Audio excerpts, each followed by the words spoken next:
एक साहब ने सवाल किया है, मुफ्ती साहब ये बताएं कि अगर दाढ़ी को कंघी करते हुए या दाढ़ी पर हाथ फेरते हुए बाल नीचे गिरें तो इनका क्या हुक्म है।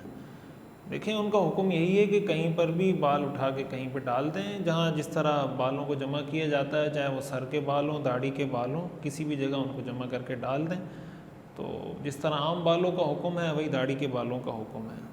आपने सवाल किया है कि पहली बीवी के इंतकाल के बाद मर्द कितने दिन बाद शादी कर सकता है। मर्द पे कोई इद्दत नहीं है। मर्द तो बीवी की वफ़ात के अगले दिन भी शादी कर सकता है। जब अगर उसकी बीवी मौजूद है तब शादी कर सकता है, तो जब बीवी का इंतकाल हो गया तब तो वो तरीक़ा औला कर सकता है। यानी अगर उसकी पहली बीवी मौजूद है, उसका इंतकाल नहीं हुआ, तब भी मर्द शादी कर सकता है। तो अगर उसका इंतकाल हो गया तब भी शादी कर सकता है। इद्दत औरत गुजारती है।